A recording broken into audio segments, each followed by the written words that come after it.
The Jackson Sisters. Na kinukonsider. Okay. Ako nga. Perfect siya. Our Director, Ana Ignacio. Matagal kang nawala sa pag-arte. Miss ko ba yung Philip at Rampage? Oo, kaya nga, ginawa ko ng parang. Nakasingit lang ako. Seryoso kasi, well, talaga namang namimiss ko yung buhay ko sa entertainment scene. Plus namimiss ko rin nakikita uli yung mga movie writers. Diba kahit nga si Ernie Enrique namimiss ko eh. Oo, hinahambatan ako. And generally namimiss ko yung buong mundo ng show business. And at the same time, nakakatuwa na merong project ngayon na walang ka-conflict sa ginagawa kong work in government. So this is a perfect vehicle para masatisfy ko o may namimiss ko at the same time deliver the services that I need to do. Sa CAS, kayo lahat nakaganap na ng A-roles. Sa palagay nyo, yung mahirap o challenge sa inyo nagampanan na gay role? Yung anong klase ng gay role? Kasi iba't ibang klase ng gay, di ba?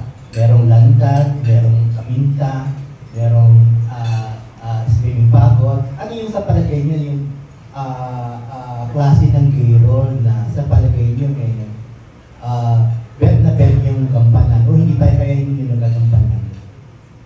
Kay ano muna, Direct Eric Iso.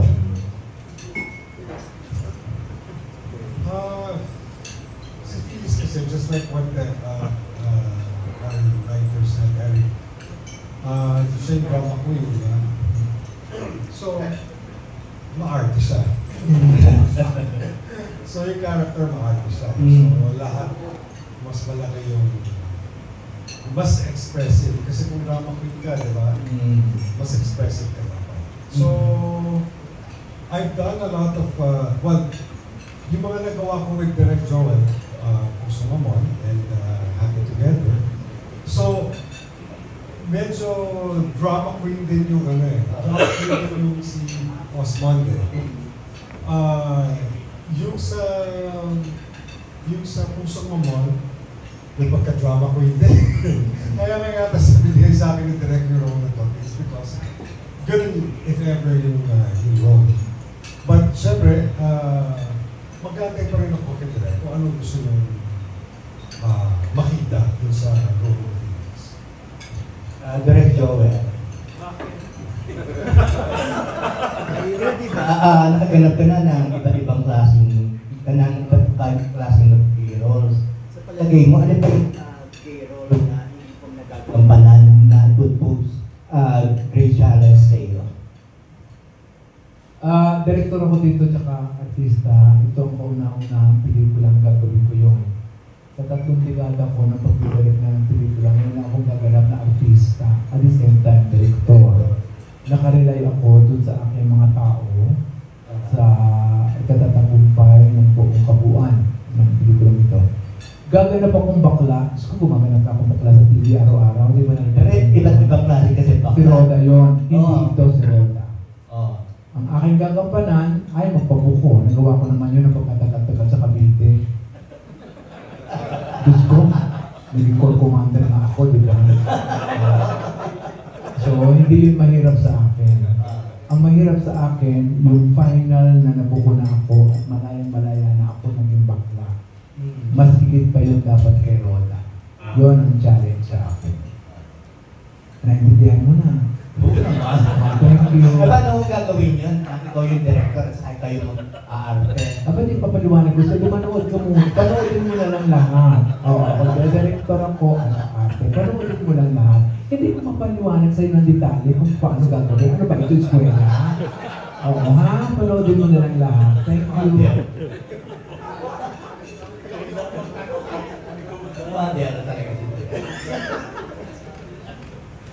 Pati ba ako gusto magtanongin mo? Hirap akong gumanap ng bakla, actually. Ano bang iaarte ko rito? Eh yung drone ko, yun naman ang tunay ko pagkatao. Baka mas mahirapan pa ako kung sabihin mo yung nagtatago. Yung nagtatago. Na, kaso hindi ko rin naman masasabi sa yung ganong kahirap yun dahil nag-asawa rin naman ako. Gusto mo ibang question na lang. Yung kasi kaya nga ako tuwan-tuwa din sa project na to kasi ano lang parang hindi mo naman ito iaarte kasi yun naman talagang personalidad ko. Hindi na ako masyadong sasagot doon. Hindi nag-a-apply sa akin yung question. Wala daw kong pagkain. Oy. Cupcake. Yes, cupcake. Actually, yan, napagkwentuhan namin kanina. Yung Queer as Folk noon, matagal ko nang gustong gawin yung ganong klase. So, yun, papasalamat ako Direk Joel kasi kumbaga naging bahagi ako ng project na ito. And like yung mga baby roles before kasi,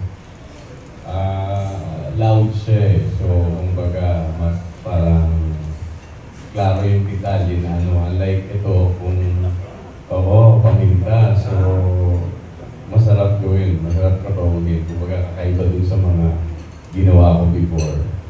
And parang first time ko yata may lover sa ano, diba? Oo. May kissing scene. Yun.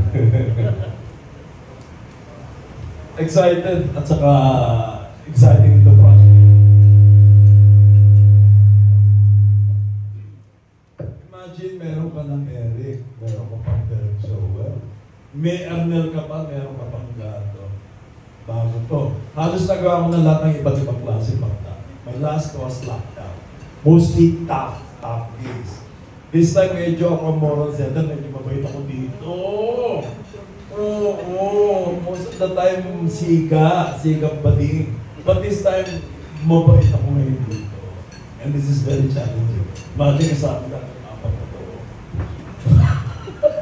Ang saya nito. Thank you. The last question, Eric.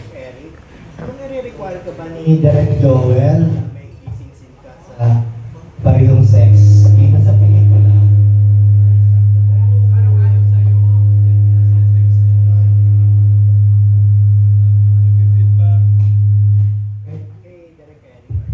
Kung nire-require ka ba ni Direk Joel na may kissing scene ka sa the same sex dito sa pelikula, gagawin mo? Ginawa na namin ni Albert sa Puso Mama niya. Pero ba meron ba direct? Wala. PG, parental guidance. Walang love scene? Walang love scene. Panoodin mo. Walang love scene ito. Para ito sa pamilya. This is from the family. Wow. PG.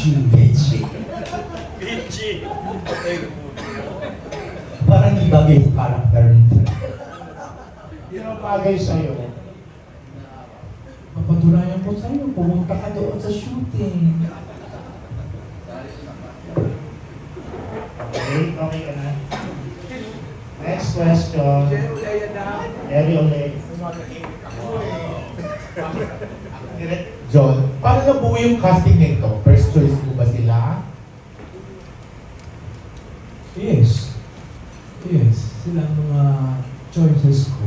Bakit nag-question ka? Kasi mga kakilala, katrabaho mo rin sila. Kumusta ka rin kumagay yung mga pakikipagtrabaho mo sa kailan before? Like si Eric na sa ano? Si Eric marami na akong ginawa before. Alam ko na ang tinitig niya, alam ko na ang paano niya gagawin. Kaya kahit hindi ako magsalita, kilala niya na yung may buhay namin dalawa. Okay, si Anneli nakasama ko na bilang artista. Napakahusay ng komedyante sa sayaw ng mga senyorita ang kasama. Diba? Si Gardo, artista ko yan ng marami ng TV show. Marami na. Si James ko, araw-araw ko yung kasama. So alam ko na kung ano. Okay, nakapagtanong na ako ha. Sino pa? Romel. Yes, in relation to the film, sa cast, meron na ba sa inyong nakita in person or nakanood ng person ng concert ni Michael Jackson? Or meron kayong kakaibang experience with Michael Jackson? At ano ang naging reaction niyo nung pumanaw na siya? Starting with Direk Eric. I saw the Jackson 5 concert in 1976 when I was I saw it. Napanood ko siya kasama ko dati ko sa mga kapatid ko. So, siyempre iba.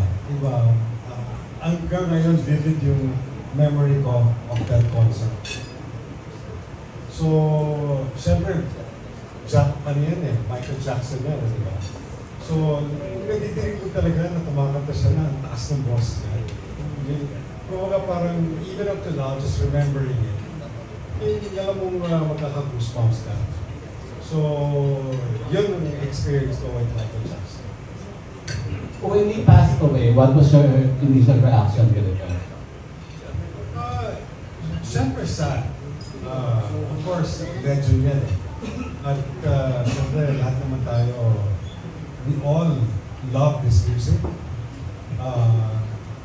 Siyempre, lahat naman, parang effect yan, parang Princess Diana dyan eh. Ganun yung effect niya sa tao. Kasi, remember, he's an icon and he died at a very young age. So parang gone too soon. Yung ganun. Parang alam mo na meron pa siyang mai-contribute sa music industry. Na sayang that he died at a very young age.